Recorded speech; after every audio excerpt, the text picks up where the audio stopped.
কি করতেছে কে বলতে পারেন বলেন তো? এগুলো হচ্ছে নারকল, নারকল দিয়ে পিঠা তৈরি করা হবে। এই তো নারকেলগুলো আসলে ভাবে পিস করে আস্ত নারকেল থেকে এই যে ছোট ছোট করা হয়েছে। এটা পিঠার তৈরির একটা উপকরণ, চালের গুঁড়ার সাথে সাথে থাকুন, দেখতে পারবেন। পিঠা তৈরির জন্য গুড়ি একটা বাজা, এটা টালা শব্দটাই মনে হয় বেশি সুইটেবল। গুড়ি টালা হচ্ছে, আর পাশের চুলাতে আলু সিদ্ধ করা হচ্ছে। অনেক আলু, তাই না? কিছু তো একটা হবে। তবে আমার আজকে রান্নাঘরটা একটু অন্যরকম লাগছে, ঠিক না? এটা আমার রান্নাঘর না, আমার খালতো বোনের রান্নাঘর। আমার আর বোনের কাছে আসছে আমার পাশে।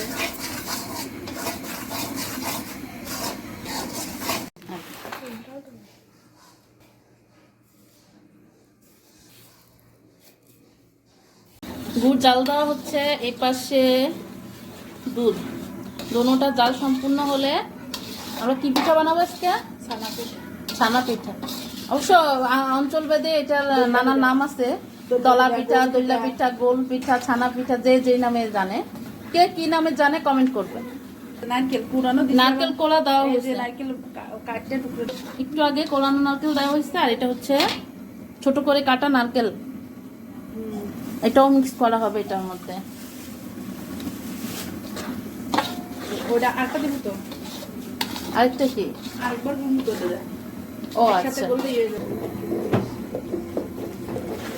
আমি এরিয়া করেছিলাম।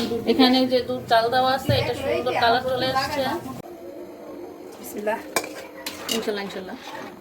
এখনকার আসলে ঘুরে ওই যে দুধ থেকে দিলে ছড়া ছড়া কাটে, ছড়া হয়ে যায়, দুধটা ছানা হয়ে যায়। সেই জন্য আসলে একটু ভয়, তবে আশা করি হবে না, ঠিকই দেখা যায়।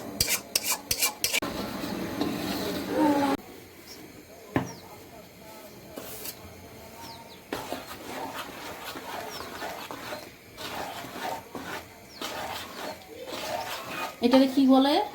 পাকান দিতে আসছো? হ্যাঁ, কাই কাই আমরা তো কই কাই হলো, এক এক বাসায় এক একটা এক এক। আচ্ছা যাই হোক।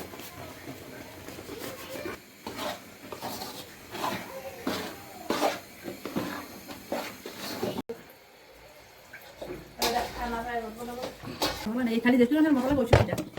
ওই যে কাজ করে বানায় যে ডিজাইন করে, ওই যে দলা পিঠা, গোল পিঠা, দইলা পিঠা, যেই পিঠাই বলেন, ওইটার প্রসেসিং চলতেছে।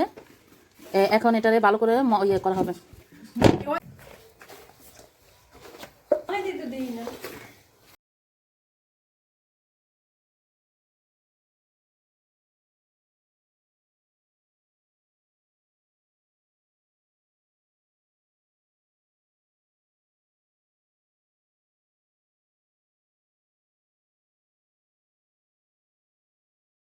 আব্দুল্লাহ কোন মশারিটা তার না দাম বলছে।